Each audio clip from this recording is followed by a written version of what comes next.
So, welcome to the green room for DisrupTV. I've always wanted to say live from Las Vegas, and we truly are in Las Vegas. So, anyways, welcome everybody. I'm here with my awesome co-host, Vala Afshar, our excellent producer, Elle, and of course, more importantly, our three amazing guests. So we're going to introduce them from reverse order, and more importantly, where are you guys coming in from, and what are we going to talk about today? So, Andy and Al, where are you coming in from? What are we going to talk about today? Well, I'm Andy. And I'm Al. And we're going to be talking about overcoming bias and our new book that just launched this week. And congratulations. Chicago. All right, go Chicago, Chicagoland. All right, Uri, welcome to the show. Where are you coming in from, and what are we talking about? So I'm Uri Levine, founder of Waze and author of the book Fall in Love with the Problem, Not the Solution. I'm coming in from Tel Aviv, so pretty far away. And I will be happy to speak about my book. Thank you. We love having you here. Paul, welcome. Where are you coming in from? What are we talking about today? Well, coming into you from planet Earth and specifically New Jersey. And I lead our technology business at Accenture. And there's this thing called generative AI that I thought might be an interesting thing to talk about. I've never heard of it. Not a hot topic. I have no idea what we're doing. So, hey, welcome everybody. And more importantly, we'll throw it back to Elle. So ready? Everybody ready? Here we go. All right. 3, 2, 1.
Hello and welcome. Thank you for joining us on DisrupTV. My name is Vala Afshar. I'm the Chief Digital Evangelist at Salesforce and your co-host for the next hour. We welcome you to follow us on Twitter at DisrupTV Show. Send Ray, myself, our distinguished guests, your questions live using hashtag DisrupTV. It's my pleasure to introduce my co-host, Ray Wang. He's the CEO and founder of Constellation Research. He's the best-selling author of Everybody Wants to Rule the World. Is a regular television business and tech news contributor on Fox Business, Yahoo Finance, Bloomberg, CNBC. He's one of the most influential futurists on Twitter at RWANG0. Welcome, Ray Wang, to DisrupTV. Hey, thank you. My awesome co-host, Vala Afshar, the Chief Digital Evangelist for Salesforce. He's also the author of The Pursuit of Social Business Excellence. But more importantly, he's got a new book called Boundless. It is the #1 business management book on Amazon, and it's not even out yet. Make sure you put your orders in. Executives around the world pay attention to every one of his inspirational and insightful tweets. And when he's not hosting, keynoting, or leading events at Salesforce, you can find him speaking on business TV outlets such as Bloomberg and posting insightful analyses on ZDNet. But as we say every week, it's not about us. It's about our amazing guests. And we have hit a milestone today. Vala, who's our amazing guest? Folks watching, get your popcorn out, put your seatbelts on. You're about to go on a mind-expanding ride for the next 20 minutes. One of our favorite guests, Paul Daugherty, is Accenture's Group Chief Executive Technology and Chief Technology Officer. Paul leads all aspects of Accenture's technology business. He's responsible for Accenture's technology strategy, driving innovation through R&D, Accenture Labs, leveraging emerging technologies to bring newest innovation to clients globally. Paul is a passionate advocate of gender equality in the workplace and sponsoring STEM-related inclusion and diversity initiatives. He serves on the board of directors of Girls Who Code and was recognized by Institute of Women's Leadership with the Guys Who Get It Award. I love that. For supporting diversity and workplace advancements of women, especially in technology and other STEM fields. He's also a sponsor of Accenture's partnership with Code.org, which is focused on bringing computer science education for students around the world. Paul is co-author of highly acclaimed book, Humans and Machines. Paul's been telling us about AI for about a decade. He's also a co-author of Radically Human. I don't leave anywhere without these books. By the way, all I know about machines, algorithms, software, impact of AI is because of Paul and his annual report, Tech Vision, which we're going to talk about. For nearly a decade, he's been writing about AI technologies and emerging tech. He's a great follow on Twitter at Paul Daugh, Pauldaughg, and he's the 1,000th interview on DisrupTV. He helped us launch our podcast in 2016, and he's been gracious enough to be here with us today. Thank you, Paul. Welcome back. It's great to be here. This is among the most fun 20 minutes of the year every time we talk. So I'm really looking forward to it. Thank you, sir. Well, hey, Paul, I mean, 5 years ago, you wrote a book called Human Plus Machine, and it was all about AI. And when we look back, it was just like yesterday. And now we're talking generative AI, ChatGPT, stable diffusion. And you know what? It's reignited the whole debate on whether AI is going to replace workers or give them the tools to do their jobs better. Let's start there. What's your view? How's this all going to play out? Yeah, we're actually considering kind of a new edition of the book because the principles we wrote about in the book, I think, hold true with what we're talking about with generative AI. And we did kind of talk about, that the advances leading to generative AI when we wrote that book and the subsequent book.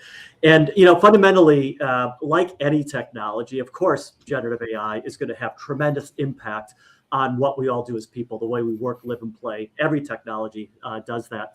And there's a lot of focus right now and a lot of concern about generative AI. And is it different? Is it going to create a different level of impact on what we all do? So we've done some research around that. We dug in, and it is going to have a lot of impact on what we do. We've done some research that shows that generative AI will impact 40% of the working hours, kind of across, generally speaking, across industries and across companies. So 40% of working hours impacted by generative AI. So that's a lot. That's a big impact. But that does not mean that 40% of jobs go away. And to understand, the impact, you have to kind of really think about what generative AI is, which is it's a tool that's going to help people do certain tasks more effectively. It's going to help you find information, understand what companies are doing, and such. And so there's going to be an automation effect where generative AI can replace some jobs. We believe the far bigger effect is an augmentation effect, where every worker, as we look going forward, every person will have a co-pilot or multiple co-pilots that help us do things more effectively. So the way I like to think about this, and what we wrote about in Human Plus Machine, is this idea that AI gives people superpowers.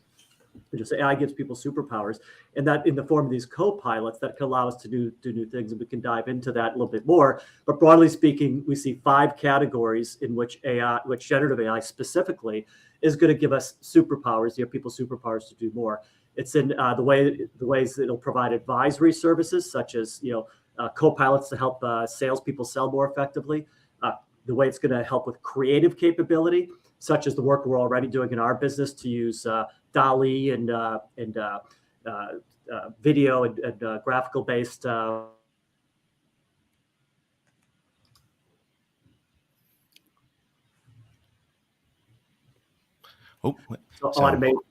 automate their post-trade processing.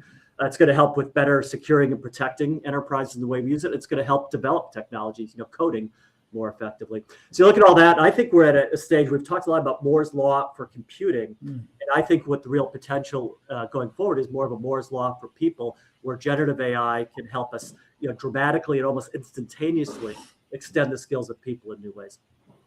It's amazing to continuously get incredible advice from you. You recently wrote a Fortune article about generative AI. And you said there's only been 4 moments in your life where you were fully amazed by technology. 1983, Apple Lisa graphical user interface. You referenced that. 1992, the first web browser. And the web was launched, I think, officially in 1993. And in 2007, iPhone. And then last year, November, when we saw, and of course, you've been covering this for many, many years. So you and Accenture have a view on how companies can benefit from Gen AI and large language models. My question to you is, what should companies be doing right now to not only get in the game, but actually score some points? Because, as large enterprises try to adopt these emerging technologies, as you noted in your article, there's a lot of guardrails and ethical use and a lot of governance that needs to also be managed especially with this new set of capabilities. Yeah, you just can't jump in. So yeah, I think I think you need to start by stepping back and getting some perspective, first of all. And that's what we're, working with a lot of companies on. And AI has been around for 70 years. We wrote about that in the book and mentioned that in the article you mentioned. And generative AI is the latest in a series of advances in artificial intelligence that have been game-changing. And I'd say there's been 3 advances. There was the diagnostic AI, which was machine learning in tools you could use to do things like identify anomalies in radiological exams and things like that. That was diagnostic. There's predictive AI, which came about because of advances in neural networks and convolutional neural networks and such, enabled things like computer vision and other things, and it also allowed us to do predictive AI, like predicting my retail sales, my retail store demand might be. So you've had diagnostic and predictive. Now you have generative, which means you can create and enable new capabilities. AI can create new things. But one thing that's really important to understand is the other 2 are still really important. And I think one of the mistakes that companies can make is to assume everything should be solved by generative AI. If you're a manufacturer and want to do use AI for inspection of what you're producing to look for defects, you don't need generative AI. You can use, again, machine vision and other techniques to do that very cost effectively.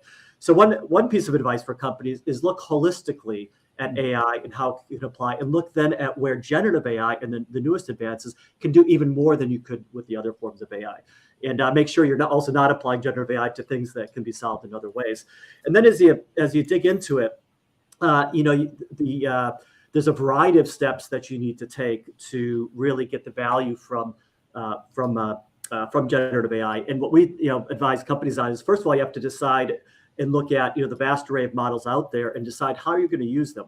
You can consume existing models, like just use it out of the box, like you can do with ChatGPT, or you can tune and customize models. And we think for enterprises, it's going to be a range of use of models, from just consuming or using them to, in some cases, fine tuning and customizing, or maybe even developing your own models for certain unique domains that you have. And then when you look to really take advantage of generative AI, it's not just about the models. I'd say the models and all the work around that is probably 20% of getting the value of it. You need to also do a lot of work around your data to get your data ready. You need to select the right model. You need to tune and train the model properly.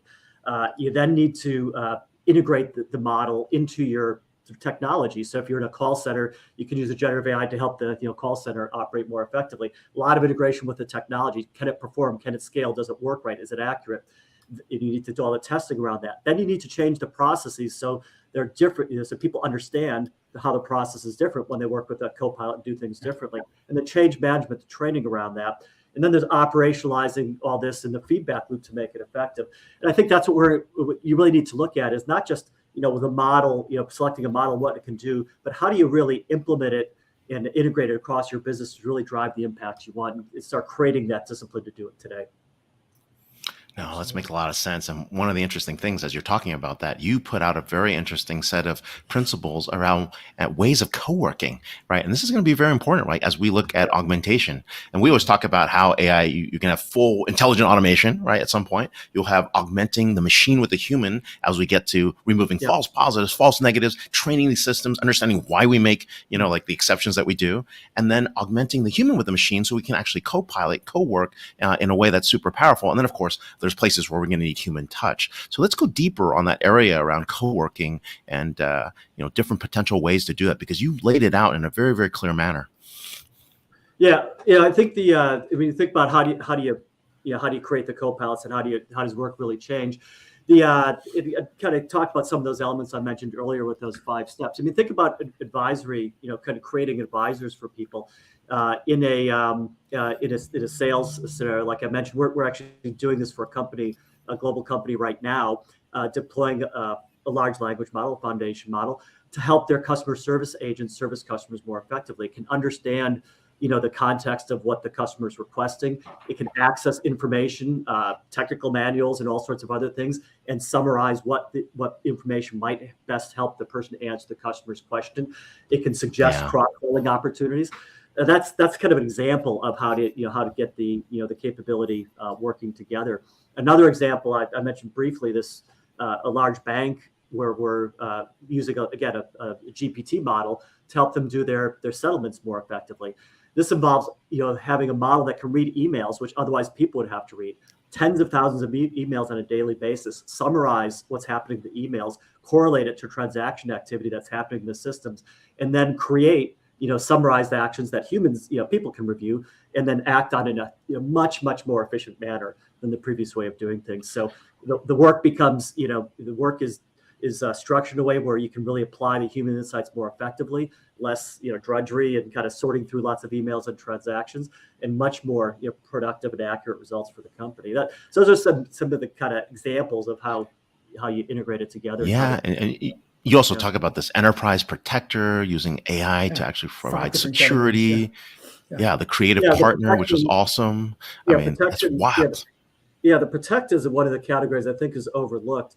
What the big advance here is large language models, which is, as it implies, is dealing with language. If you think about regulation, if you think about law, if you think about policy, it's perfect for these models. So one of the things we're working on with a number of companies is co-pilots that can help understand the regulations you need to apply, because it's hard when a lot of the breaches of this in these things are people that can't follow exactly how to operate it according to the regulations. How can you use co-pilots to make that super easy and seamless for people to operate in? And that's one of the exciting areas. And also in other areas in safety, again, are workers aware of the latest conditions that are happening and how to deal with them and best practices? We're working with an energy company on this. I'm looking at how foundation models and generative AI can help them create more safe working environments in that protect category. So lots of opportunity that sometimes doesn't appear at the forefront when you look at I highly encourage our viewers to just Google Paul Fortune article, incredibly robust article talking about these categories we're talking about. I'm going to shift a little bit. This will be my last question. I'm a big fan of your annual Accenture Technology Vision Report, mainly because you've helped me gain about a couple 100,000 Twitter followers. And annually, it's my most popular ZDNet article. So I owe you and your team big time because of this annual report. And what I'm amazed is, OpenAI was founded in 2015, but the world really found out about large language GPT in November of 22, shortly after you come up with this vision report, and you have an incredibly robust section about foundational models. So incredible, a must-read vision report if you want to truly understand the impact of this. But you also highlighted other trends outside of Gen AI. Can you share some of those other trends with us as well?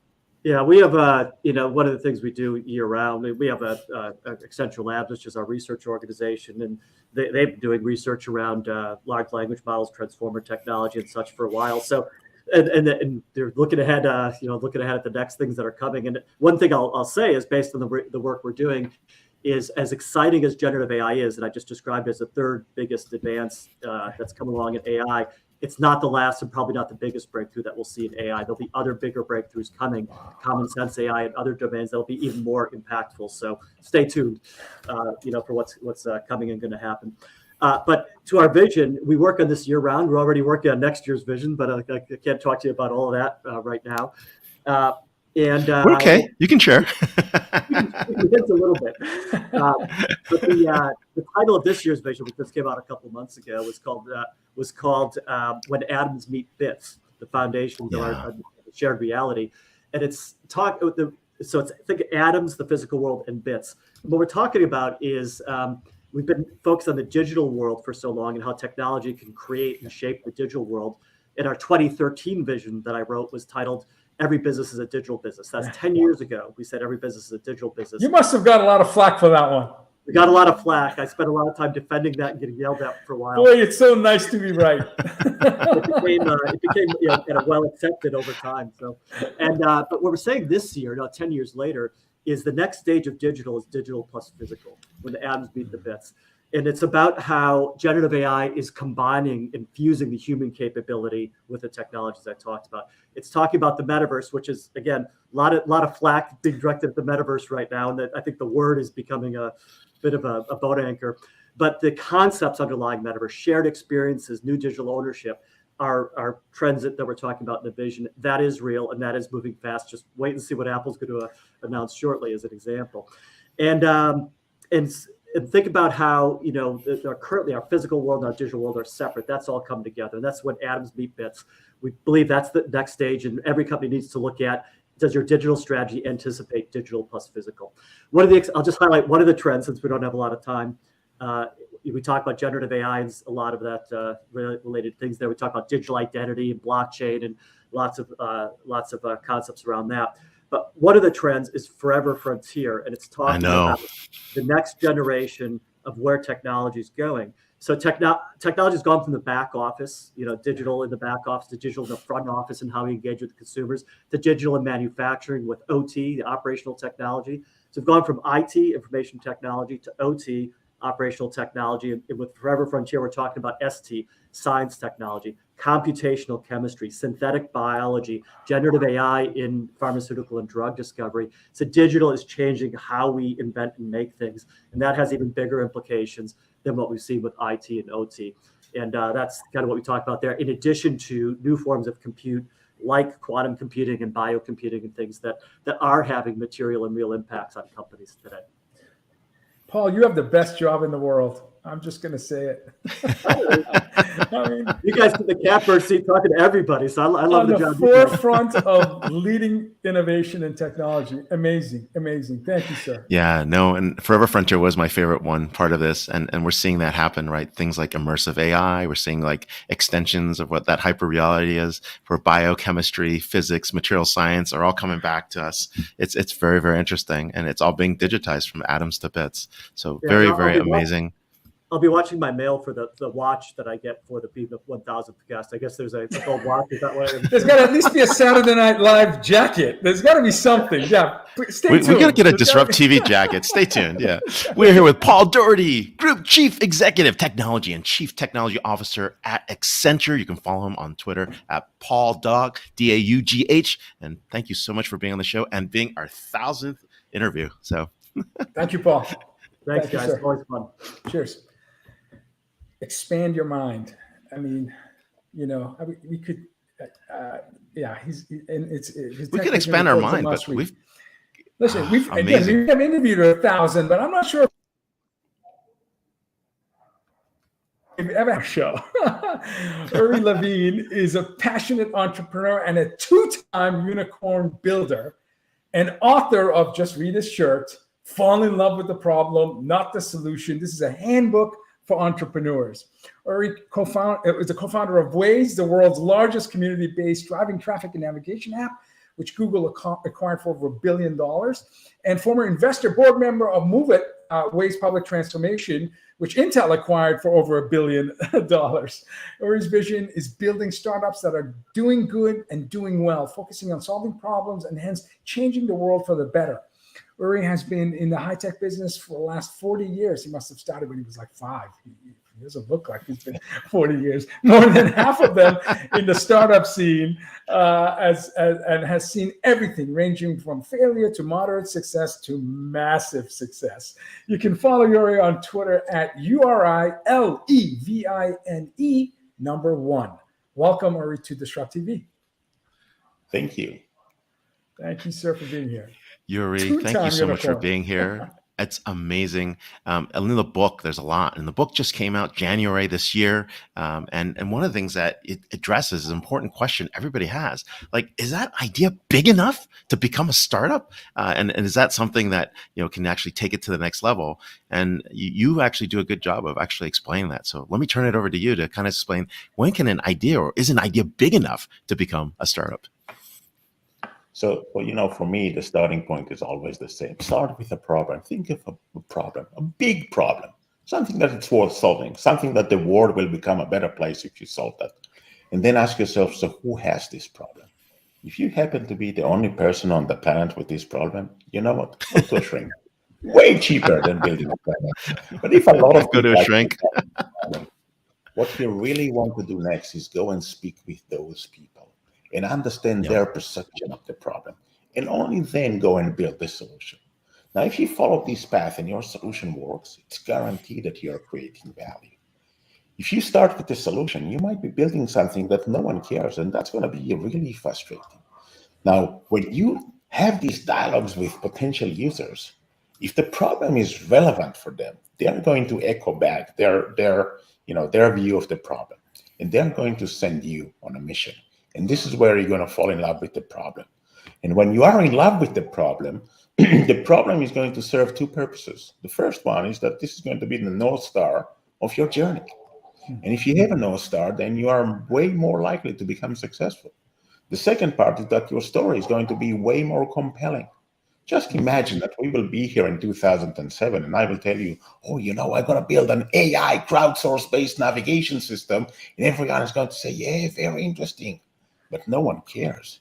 If I will tell you I'm going to help you to avoid traffic jams, then you do care. And this is what makes your journey way better if you start with the problem. When did you flip the switch? I mean, I don't recall in school entrepreneurs or future entrepreneurs thinking about the problem versus the solution. It seems like we have a tendency of describing what we do based on shiny new technology versus simple language that says avoid traffic jams. Was it a mentor, a sponsor? Was it just repeated success or failures? How did you shift your mind to focus not on the solution but on the problem? So I think that this is a combination of multiple things, but with many of my ideas, when I was young and came to my dad and asked for his point of view, he would ask me one thing: why? Why do you even care? Why do people care, right? And the why is the problem, right? The why is the reason. The why is what's going to lead into the value creation that is so critical in order to be successful. Because at the end of the day, entrepreneurship journey is about value creation. And this journey is going to be very challenging, right? This is going to be a long roller coaster journey of failures, and each one of them is really important, right? So it's going to be a roller coaster journey with ups and downs and ups. And if you tell me that all the businesses in the world have ups and downs, I agree. But the frequency of those when you're building a startup is way higher. And I think that I heard the best quote on that from Ben Horowitz, from a recent Horowitz venture capital firm. And before that, he used to be a CEO of a startup, and he was asked whether or not he was sleeping well at night as a CEO of a startup, and said, oh yeah, slept like a baby. I woke up every 2 hours and cried. And that's really the reality. But equally important, this is going to be a journey of failures, right? So look, we think we know exactly what we're doing, but we don't. So we try one thing and it doesn't work. We try another thing and it doesn't work. We keep on trying different things until we find one thing that does work. Now, if you realize that this is going to be a journey of failures, then if you're afraid to fail, in reality, you already failed because you're not going to try. Albert Einstein used to say that if you haven't failed, that's because you haven't tried anything new before. If you're going to try new things, you will fail. And therefore, we need to encourage people around us and ourselves, of course, to fail. You need to teach your kids to fail. That's it. Because this is what's going to empower them to become more successful. The other part is that as soon as you realize that this is going to be a journey of failures, then you need to fail fast. Because when you fail fast, you still have plenty of time to make another attempt, try a different approach, do a different version of it, keep on trying different things until you find one thing that does work. And if you have more tries, more attempts than anyone else, then you are way more likely to be successful. Just imagine you're trying to score, a basketball from half court, right? Now, if you're not Steph Curry and you have one shot, you are going to miss. If you have multiple shots, you're way more likely to make one of them. Yeah, I agree. So if I had 10 shots, I think I could get it. more at bats. But related to that, right, is also the people, the culture, the type of folks you bring into the organization. And you said something that's very interesting. It's fire and then hire, right? And that's a very interesting statement in terms of the order of that, in terms of how people view things, like how to fire and hire. Normally people talk about hire and fire in that order. How does this impact team fit and culture? So you're right. When I wrote this book, I called this chapter Firing and Hiring. And obviously I sent the book proposal to multiple publishers, and they told me, no, it should be hiring and firing. And I said, no. Firing is hard decision. Hiring is easy decision. You first of all have to learn how to make hard decisions. And this is coming from, my dialogues with multiple entrepreneurs that their startup failed, and ask them why. what happened, right? And about half told me the team was not right. And I kept on asking, okay, what do you think the team was not right? And I heard this guy was not good enough, and this guy. So not good enough was the main reason. Another reason that I heard quite often is that we had communication issues, right? Something that I actually called ego management issues, right? But then I said the most interesting question: when did you know that the team is not right? All of them knew within the first month. So he said, wait a minute, if you knew within the first month that the team is not right and you didn't do anything, the problem was not that the team was not right. The problem was that the CEO did not make a hard decision. Making hard decisions is hard. Now, the challenge, if you're not making those decisions, then two things happen, right? So number one, you are stuck with people that shouldn't be there, which is by itself is not a good idea. The other part is even worse. The top performing people, they would leave. They would leave because they don't want to be in an organization that is unable to make the hard decisions. And they would leave because they have a choice.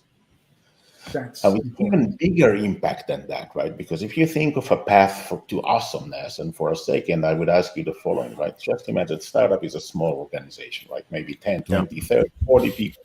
If there is someone that shouldn't be there, everyone knows. Everyone knows, and the CEO doesn't do anything. That's the nature of the beast. It's even worse.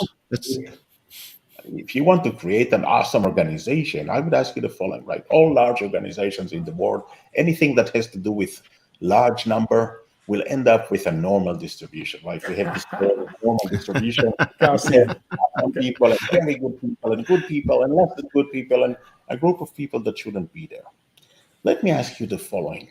If you want to create a better organization and you only have two choices and you have to pick one, bring another awesome guy, get rid of someone that shouldn't be there. What will make a bigger impact? And the answer is get rid of someone that shouldn't be there because everyone knows. So my book is about firing and hiring, and I start with the firing because my book, the chapter about firing and hiring is about exactly that. And I start with the firing, and I end up with a very important insight.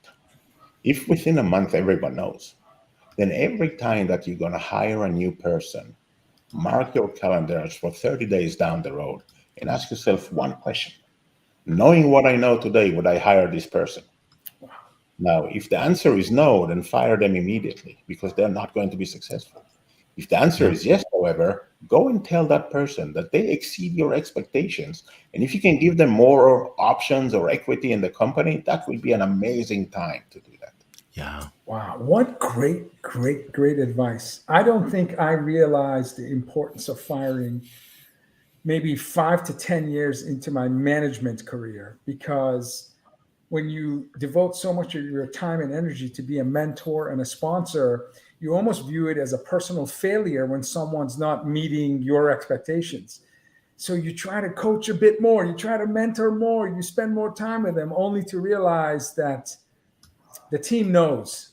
And by you not making a decision, it's a reflection of your ability to lead. Hugely important advice. Okay, does your ability to demonstrate that you can make difficult decisions help you raise money with investors? Because Uri, the last year has been pretty difficult for startup founders. What advice do you have? What sage advice you have as a 2-time unicorn pioneer entrepreneur? How do we raise money in this climate? So let me start by saying that if we compare the journey of building a startup into a roller coaster journey, then raising capital will be roller coaster journey in the dark. You don't even know what's coming. And in particular, if this is your first time of raising capital, then you are so much far off of understanding the rules of the game. And if you don't understand the rules of the game, you're playing a different game. And guess what? You're going to lose. So the first thing that you need to realize is actually have someone to explain to you the VC industry and understand how they think and what matters to them, and only then start to think about raising capital. In general, I would say this time around, it's very hard. But companies that actually have successful traction and have the right DNA of the people and have a problem that it's worth solving are able to raise capital even in today's market. Obviously not the valuation that we have seen 18 months ago, but raising capital is about refueling your vehicle to go on the journey. And it's not about anything else, right? Because the day after, if you have enough fuel, then you go on the journey. So a few things that I've learned over the years about raising capital, and this is scary, right? Because if you're a first-time entrepreneur, it doesn't even cross your mind, right? So just after the Waze acquisitions, I met with one of the general partners at an Israeli VC and asked them, how long does it take you to decide if you like the entrepreneur or not? And we were sitting in a small meeting room, right? So the guy is looking at me and looking at the door and looking at me again and says, before they sit down. And he said, whoa. Right? How long does it take us to establish the first impression on a candidate for a job? Second, how long does it take us to establish the first impression on a date that we are going on? Seconds. Right? It's always a matter of seconds. And then we might have a few more minutes that we either let that first impression solidifies or we change it, right?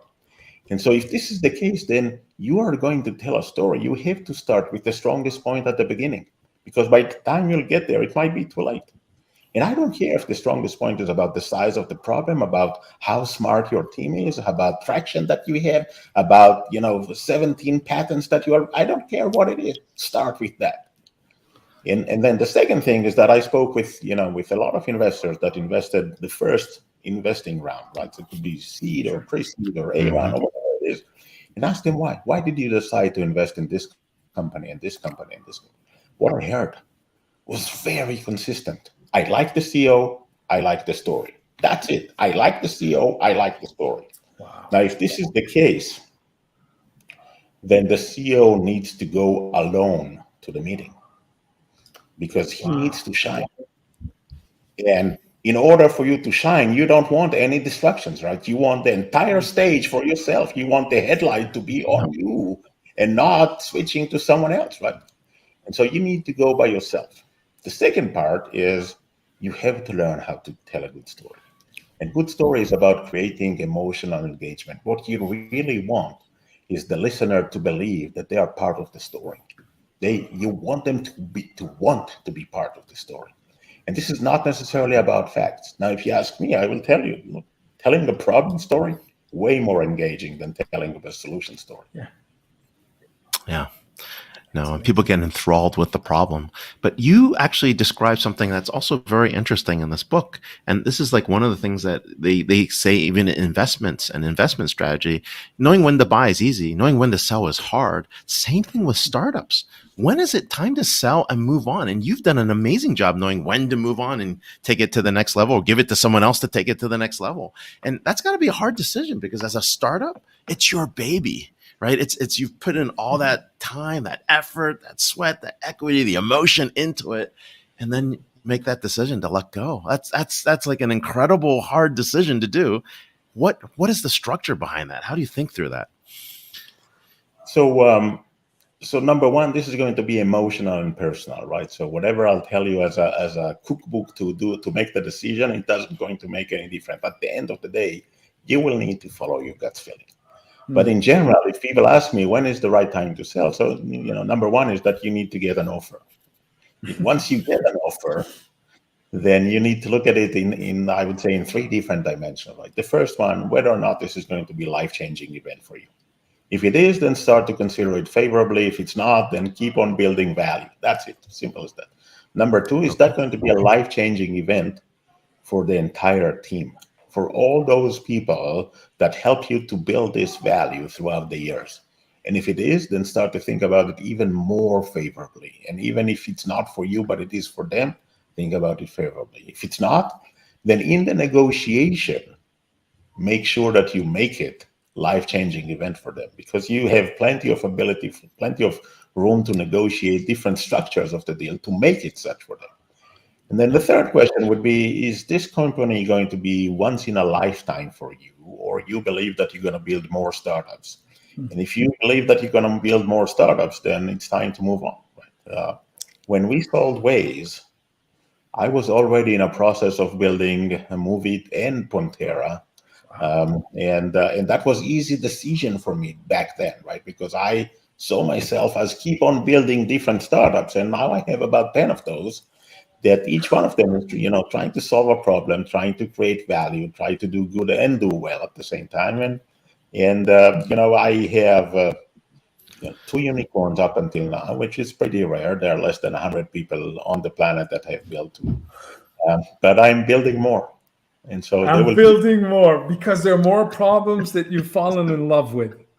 The good news is that there are a lot of problems, right? The bad news is that there are a lot of problems, right? That's it. That's amazing. It's such an honor to have you on the show, and everything you said was incredible sage advice. It feels to me common sense advice, but as I reflect on my own career, I didn't have the common sense to do some of the things that you said I should have done. So thank you for writing a book to help entrepreneurs learn from your lessons. It's great service. It is an amazing book. We're here with Uri Levine, 2-time unicorn builder, Waze and Moovit, and author of Fall in Love with the Problem, Not the Solution. Book came out in January. Definitely get this book. Every entrepreneur and every Fortune 500 startup, 500 CEO should get this to think like a startup. And more importantly, follow him on Twitter at Uri Levine1. Thank you so much for being on the show, and happy Friday. Thank you, sir. Thank you. Thank you so much. Well, I certainly look forward to his 3rd unicorn, and I know it's going to happen. I know. Okay. I can't wait to see what that is. If you're a baseball fan, this is what we call the cleanup hitter spot, where we have brilliant guests come in and swing and hit a grand slam. Joe, anyway, I just want no pressure. Andrea Kramer, Andy, and Alton Harris, Al, are distinguished attorneys married to each other for, I believe, almost 39 years, right around the corner, and co-authors of, this is their 3rd book, Beyond Bias, A Path to End Gender Inequality at Work. For decades, Andy and Al have tackled gender bias in the workplace through speaking, workshops, articles, blogs, podcasts, counseling, engagements at national and international business and professional organizations. Andy and Al have appeared in, you name it, New York Times, Harvard Business Review, Wall Street Journal, Forbes, all the major media you can imagine. Andy and Al have been there. Andy and Al provide practical techniques that women, men, and organizations can use to prevent gender stereotypes and biases that follow from them from slowing down or derailing women's careers. You can follow Andy and Al. They must have been early adopters on Twitter at Andy and Al, ANDIEANDAL. Welcome, Andy and Al, to DisrupTV. Thank you very much for having us. Glad to be here. Glad to have you. Go ahead, Ray. Yeah, no, we're super excited to have you. And one of the interesting things here really is in your book, you talk about inequality still here. And I mean, I'm surprised. Are you surprised that gender inequality is still such a pervasive problem after all these years? Absolutely. We've been at this game for a long time. And while we see progress, it's astonishing that really since about the end of the 90s, if we look at the proportion of women in senior business leadership, there's been virtually no movement at all there. One of the things we found in our research for this new book was that if you look at what the SEC requires publicly held companies to disclose, which is the name and identity of their CEO, CFO, and 3 next highest paid employees. If you look at that number across the entire universe of publicly held companies, less than 12% are women, which tells us that at the top of our business leadership, whether it's corporate, whether it's law firms, whether it's technology companies, it really doesn't matter. Women are just not at the top, and they're not moving up to the top. So this new book is our effort to see if we can't move that needle, to do something different that really hasn't been done before. And you write that anti-bias training doesn't work. So why can't we teach people to shed their prejudices and combat and eliminate inequality at work? What's holding us back? Well, one of the problems with the anti-bias training that companies are paying, billions of dollars to try to implement is that although information is important and information about biases is useful, to tell somebody, here's what a bias is, here's what the stereotypes are, don't be biased, is useless, because they're unconscious biases that we have, and we're not going to, just by having them identified doesn't bring them to the forefront in a way that's going to allow us to do something about it. And so the current anti-bias training is basically getting us nowhere. And so what we're proposing is to try to do something different. One of the things that we've known for a long time is simply supplying people with information is not transformative. We can't just learn our way out of bad habits.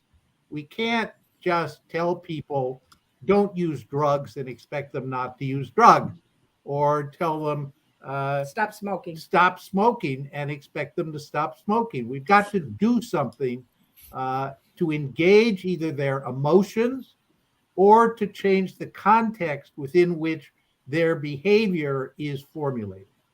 And what we've chosen to focus on is that context for action. What is it that forms the operational structure of personnel decision-making within organizations?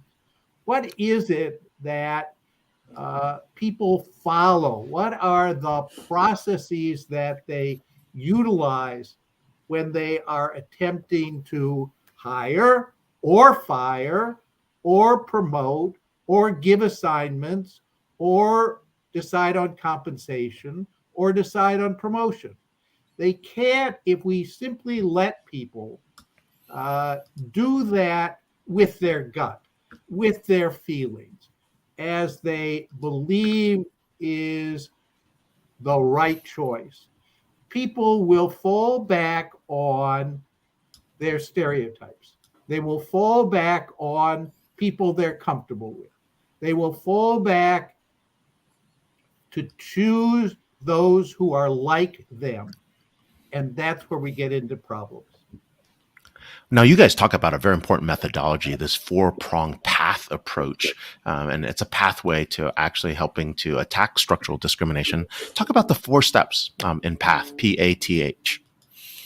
Okay. In fact, we flailed around for a while trying to figure out how to put it into a word that fits. So it's kind of a mouthful. But the reality is that the first one is to prioritize the elimination of exclusionary behavior.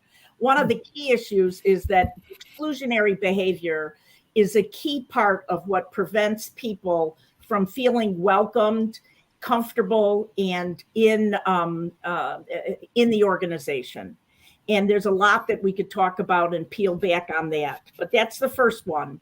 The second one is to adopt discrimination-resistant methods of personnel decision-making. And basically, what we have to do is we have to prevent people from going with their gut, because going with your gut, you're going to make personnel decisions that may have nothing to do with the quality or the competencies that are needed in order to get the job done. Treat inequality in the home as a workplace problem. And here, we're not talking about the situations where many couples may decide that one is that the husband or the man's career is somehow going to take precedence over hers, which we know does happen. We're talking about the fact that household responsibilities are not evenly divided. And so what happens is that it forces women to be in situations where they have less time to commit to work, less time to do some of the socializing, the connecting, the kind of things that can help them sort of build their careers. And so we have some techniques and some suggestions about what can be done, not just for women, but for employees generally, to allow for a more even playing field, if you will, for advancement. And then the last one is to halt unequal performance reviews and career leadership opportunities. What we see is very often that the men are told, it's time for you to try a new position, or you really ought to put your hat in the ring to do this or that. And women just do not get that same advice. And so PATH is the program. And although it may sound overwhelming, basically small wins and little bites can make all the difference in the world. And even just starting to nibble with trying to stop exclusionary behavior can be the impetus to build us to move forward. That's amazing. That's great way of framing the purpose and the jobs to be done. Andy, 39 years ago, when you met Al, was it love at first sight because you knew immediately he was going to champion gender inequality at work? How did two distinguished attorneys decide to write 3 powerful books and find a common cause? And is this the secret to having nearly 4 decades of amazing home life? Well, that's a very good question. I think that what we sharing objectives, sharing ideas, sharing interests makes all the difference in the world. And our legal practices are similar, although not identical by any means. And so there was always an opportunity for give and take there.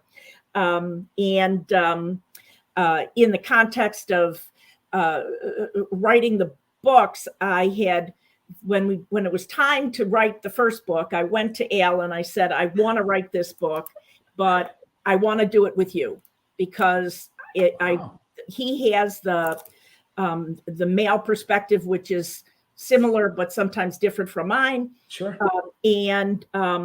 Quite frankly, if there needs to be more men in the conversation. Correct. And there needs to be more men, because what happens is people think that it's a woman's problem and that somehow women can fix it. And the reality is that it doesn't work that way. It's an everybody problem. Who gets to pick the title and the color of the book cover? The publisher. The publisher. Great answer, Al. Great. The answer to that one. You've been there. Yeah, no, totally. You're right. You're absolutely right. Ray, you're on mute. Sorry, no, good answer. Keeping the sirens going off here in Las Vegas. Not sure what's going on, but yeah. So, you also in your book, you also talk about specific biases, right?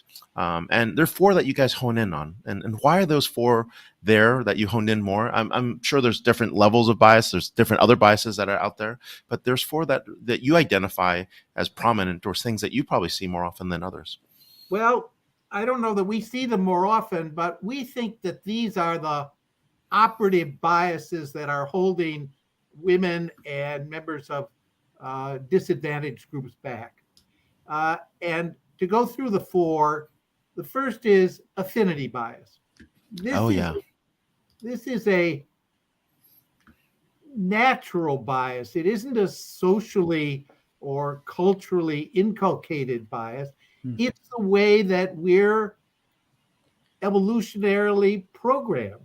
It means that we're more comfortable with people who are like us. And we can't escape that. The problem with that bias is that when, for example, men are the dominant senior leaders, that means that their instinct is to reach out to other men, to favor other men, to mentor other men, to assign responsibilities to other men. So the first thing that we've got to combat is that affinity bias. The second is gender bias. This is a socially inculcated bias, we believe, but nonetheless, it's a powerful one. And it is the basic assumption that men and women have different fundamental characteristics. Men are strong, independent, self-reliant, unemotional, rational. Women, on the other hand, are emotional. They are relationship driven. They are nurturers. They care. They are soft. They are deferential. Those are the stereotypes. Those are the by the way. stereotypes that. I was getting a little worried here. Yeah. You know, he sounds so confident about it, but that's. Those are Yeah, I was getting a little worried. Like I was like, okay. those are the traditional stereotypes that we have about men and women. The way they operate, though, is that those male stereotypes are also the identical stereotypes that we have about leaders. So that when we allow those stereotypes to operate, we are inclined, we have a bias towards advancing men. We have a bias against advancing women. In other words, stereotypes operate to advantage the dominant, controlling, powerful forces in the world. So that's 2 out of 4. So the third is outgroup bias. By that, we mean that when we think people are different from us, we often exclude them. We don't want to pay attention to them. And so that when we form cliques within businesses, when we have favored groups, when we have preferential networks. Who do you sit with in the cafeteria or the lunchroom? It means that the out groups are disadvantaged. And the problem is that the in groups in most situations are, in fact, once again, those men. So that outgroup bias operates as a further exclusionary force, keeping women out of the dominant group. And the last is what we call a status quo bias. That is, we prefer to stick with what we know. Yeah. It's hard to get people to change. We're fascinated by these studies of the interview you just had on startups, because that is all about breaking the status quo. It's about disrupting things. It's by focusing on a problem that needs to be solved. Well, one of the reasons that that's hard is that people don't like to change the way they have behaved in the past. They like the processes by which they have promoted people. They like the processes by which they have operated. And so we've got to combat those. So those are the 4 biases that we think are the most important, operating to discriminate against women and members of disadvantaged groups. Terrific summary. Terrific. Yeah, it's like high school cliques all over again, Vala. Yeah. I was never at the popular table. I was never at the popular table either. I mean, like, what's going on here? So this is awesome. Okay, you know? Yeah, right. You turn out we okay. learned. You learn. We learned. You get tough. That's right. That's So exactly right. That's exactly We are here with Andy Kramer, Al Harris, authors of the book Beyond Bias, The Path, the secret's the word, the path to end gender inequality at work. You can follow him on Twitter at Andy, A-N-D-I-E, and Al, A-L. And of course, you can find their book on Amazon, just newly released 2 days ago. Congratulations. Yeah, congratulations. Thank you very much. We're excited about it. You should be. It's a great book. Thank you. And congrats on your third one. And happy anniversary. It's around the corner. 39 years. That's amazing. Great. 39 years. So happy Friday as well. Congratulations. Thank you. All right. Thank you. Cheers. All right. Wow. I got to see you live this week.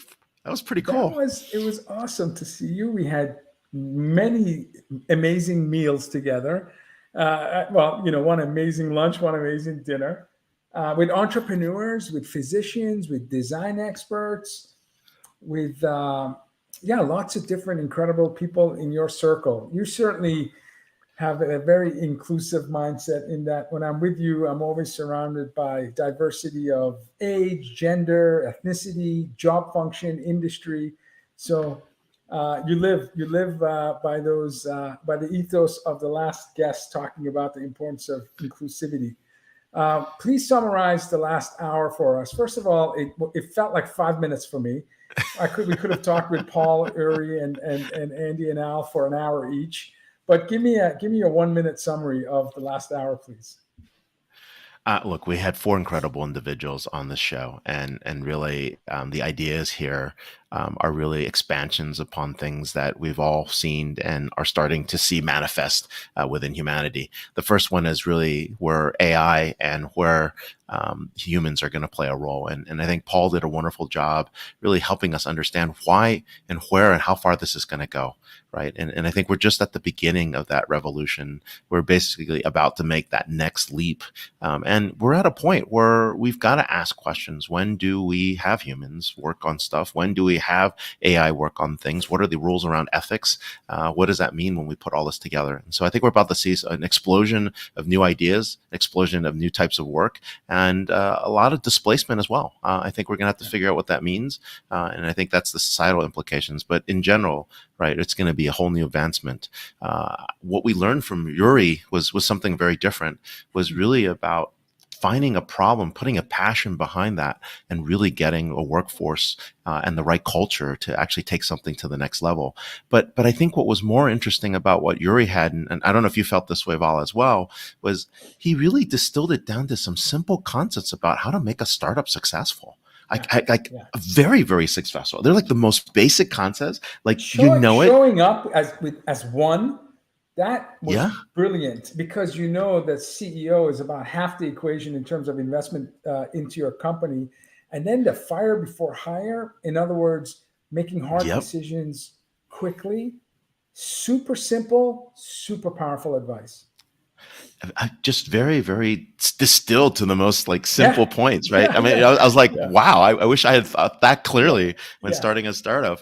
And then, of course, Andy and Al are addressing an age-old problem. And I think at a fundamental level, I mean, this is not just on gender bias. This is also when you're thinking about ideas and clicks and revolutions and how do you actually change how you bring more people into an equation or into a scenario or into a system versus anything else. So some really, really good points on addressing bias, unwanted bias, and of course, the approach there. So, but very, very interesting scenario. A very interesting episode. And of course, our 1,000th guest, Paul Daugherty. So amazing. That was awesome. Awesome. I don't know if we planned it, but, maybe it was coincidental, but Paul again was, I think, guest number 30, and to be guest 1,000 was pretty cool. That's a cool milestone. It's been a great run. Next week we're not gonna have a show, so we'll be back on June 2nd. So this is our last show of May. We get a break. We get a really smart producer. We get a break. I know you and I both have been on the road for weeks, and it's going to continue to happen.